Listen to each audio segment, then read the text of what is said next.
మహాశివుని వరప్రసాదంగా జన్మించిన గొప్ప యోధుడు భూరీశ్రవుడు. మహాభారత యుద్ధంలో కొన్ని లక్షల మందిని చంపిన అర్జునుడు తనను క్షమించమని వేడుకుంది ఒక్క భూరీశ్రవుడిని. దీంతోనే అర్థమవుతుంది భూరీశ్రవుడు ఎంత గొప్ప యోధుడో అని. మహాభారత యుద్ధంలో కౌరవుల పక్షాన పోరాడిన అతిరథుడు భూరీశ్రవుడు. ఇతని తండ్రి సోమదత్తుడు. దేవకి స్వయంవర సమయంలో ఈ దేవకి ఎవరో కాదు, సాక్షాత్తు శ్రీకృష్ణుడికి జన్మనిచ్చిన తల్లి. మహా అందగత్తె అయిన దేవకి స్వయంవరానికి భరత ఖండంలోని ఎంతో మంది రాజులు వస్తారు.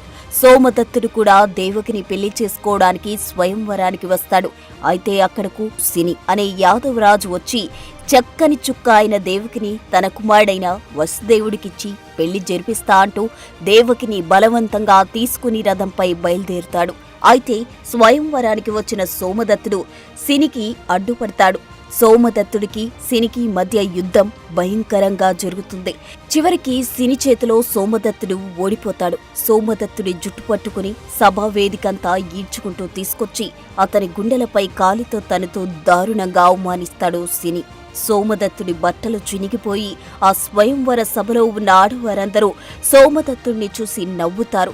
ఈ సంఘటన సిని సోమదత్త కుటుంబాల మధ్య ద్వేషాన్ని రేకెత్తించింది. తరాల మధ్య శత్రుత్వానికి దారితీస్తుంది. ఆ తరువాత సిని మిగిలిన యువరాజులను ఓడించి దేవకిని తీసుకుని వెళ్లి వసుదేవుడితో పెళ్లి జరిపిస్తాడు. అయితే అవమానపడ్డ సోమదత్తుడు ఎలాగైనా సినిపై ప్రతీకారం తీర్చుకోవాలనే లక్ష్యంతో మహాశివుని గురించి ఘోర తపస్సు చేస్తాడు.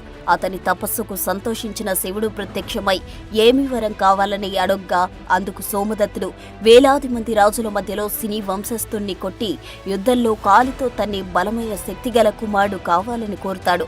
అందుకు శివుడు ఆ వంశంలో పుట్టే శ్రీకృష్ణుణ్ణి తప్ప మిగిలిన అందరినీ జయించగలడు అని చెప్పి వరం ఇస్తాడు. సోమదత్తునికి కొంతకాలం తరువాత శివుని వరప్రభావంతో భూరీశ్రవుడు జన్మిస్తాడు.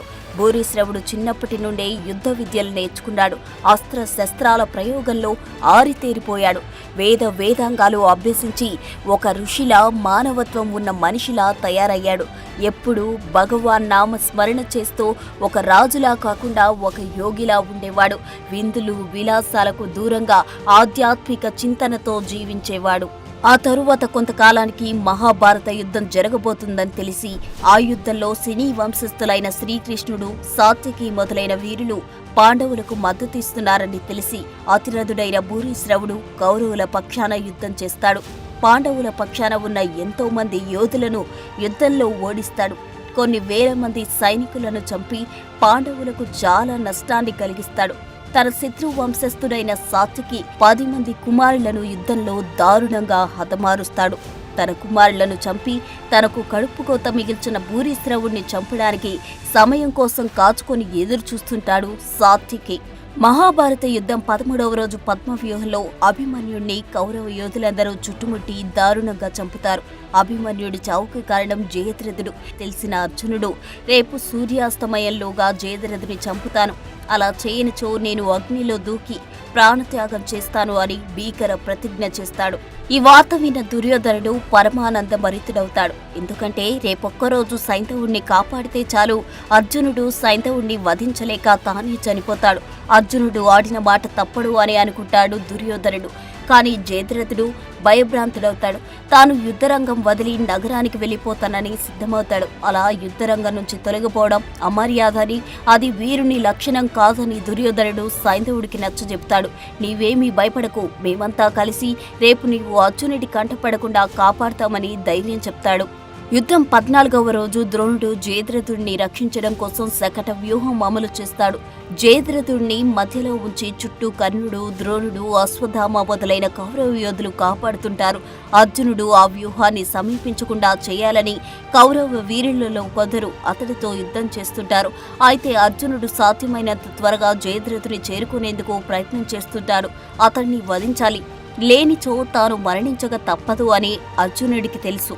కృష్ణార్జునులకు స్నేహితుడైన సాత్యకిని యుద్ధరంగంలో ధర్మరాజుకి రక్షకునిగా నియమిస్తారు.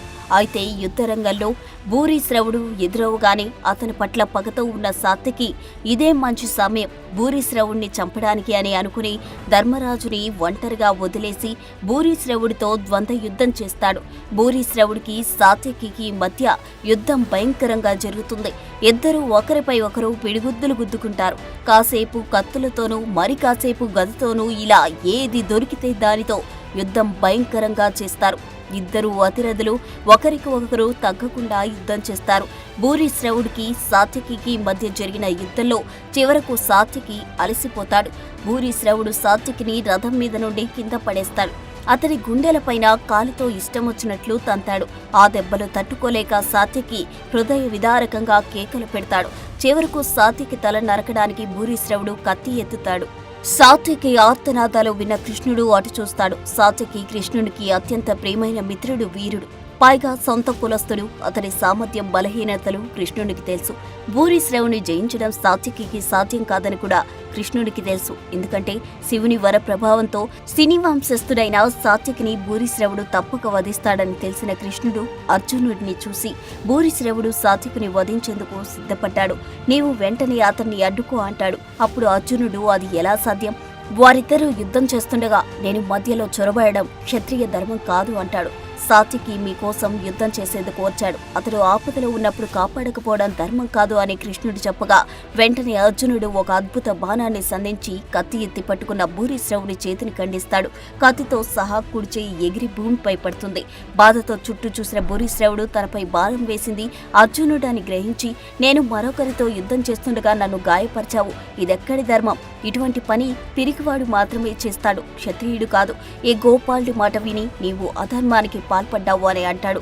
ఆ మాటతో ఏం చెప్పాలో తెలియక అర్జునుడు తలదించుకుంటాడు. అయితే భూరిశ్రవుడు అక్కడ భుజంపై ఉన్న బాణాలు ఎడమ చేతితో తీసి నేలపై వేసి వాటి మీద కూర్చుని ధ్యానం చేస్తాడు.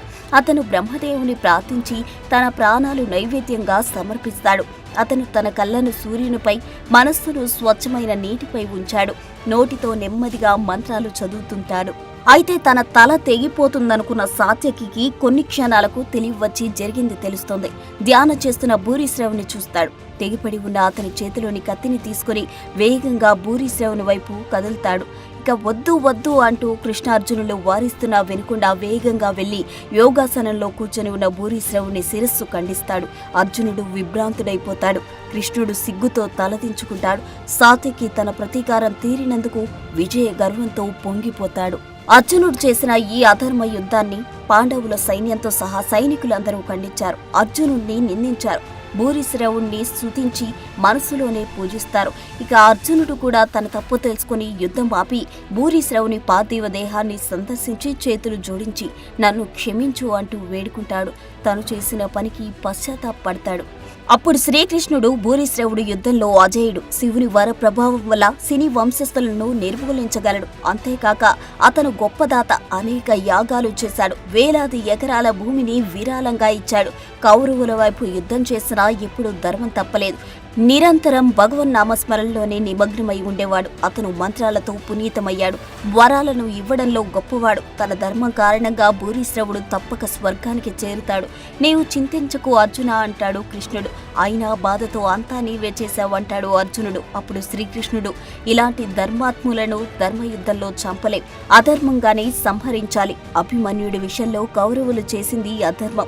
ఇప్పుడు మనం చేసింది కూడా అధర్మమే. అయితే వారు అధర్మాన్నే నిలపాలనే ఉద్దేశంతో అధర్మాలు చేశారు. కానీ మనం ధర్మాన్ని శాశ్వతంగా నిలిపేందుకు అధర్మం చేస్తున్నాం. ఇక్కడ తప్పు ఒప్పుల ప్రశ్న కాదు. లక్ష్యం ఏమిటి? లక్ష్య సాధనకు నీతి న్యాయాల పరిధిలో విజయం సాధించగలవా లేదా అనేదే ముఖ్యమైన ప్రశ్న అని కృష్ణుడు అర్జునుడికి బోధించి సమయం మించిపోతుంది, జయద్రథుణ్ణి చంపమని కర్తవ్యాన్ని బోధిస్తాడు. ఈ విధంగా గొప్ప యోధుడు భూరిశ్రవుడు అధర్మ యుద్ధంలో అస్తమిస్తాడు. For more videos like this, subscribe Big TV channel.